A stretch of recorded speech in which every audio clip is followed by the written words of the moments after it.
L'héritage occupe une place importante chez les Peuls. L'élément important dans l'héritage, c'est les bœufs.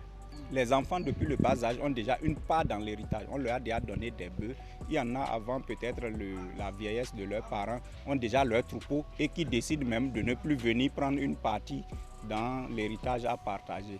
Puisque lors du partage de l'héritage, tout le monde est concerné. Que ce soit les enfants filles, les enfants garçons, tout le monde a une part dans l'héritage. Mais on respecte l'ordre d'aînesse. On respecte l'aînesse dans ce partage-là, que ce soit au niveau des femmes, au niveau des hommes. Lorsque, par exemple, c'est une fille qui est l'aînée, c'est la fille qui prend d'abord sa part d'héritage avant que les autres ne puissent prendre leur part.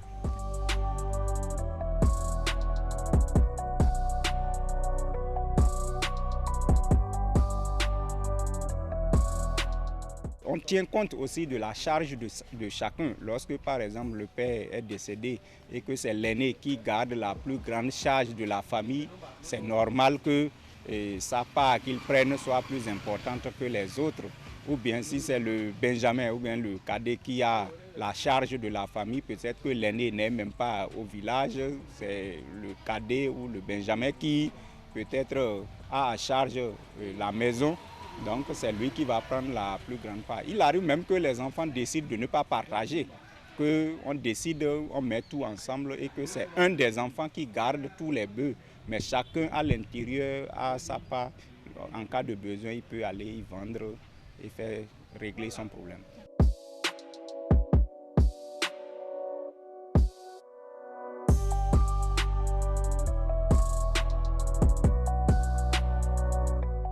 Lorsque la femme hérite, si elle est déjà mariée, elle prend ses bœufs, elle va mettre dans le troupeau de son mari.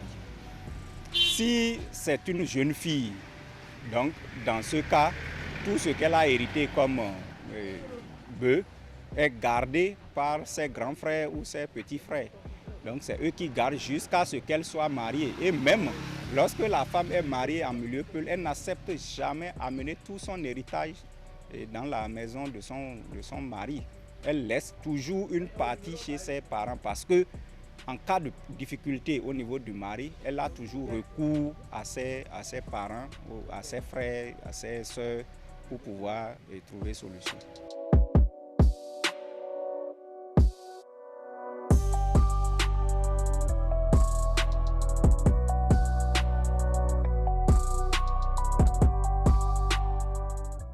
Dans l'ancien temps, il n'y avait pas autre chose que les bœufs et les moutons, les animaux en général.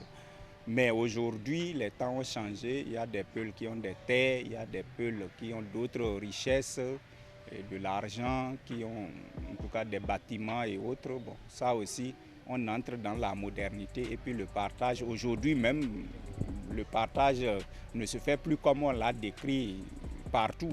Aujourd'hui, les gens tiennent compte de certaines réalités qui sont entrées en compte dans la gestion des ménages.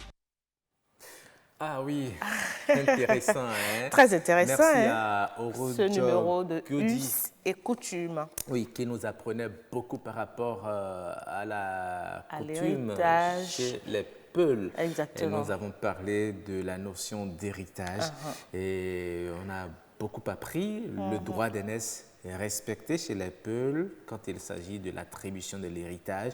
Et l'héritage s'attribue du vivant du parent. La fille, si elle est l'aînée, elle prend d'abord son héritage avant même le garçon. C'est ce que nous avons noté. Et le bœuf est le principal, comment dit-on, héritage, le principal bien que le parent lègue à sa descendance.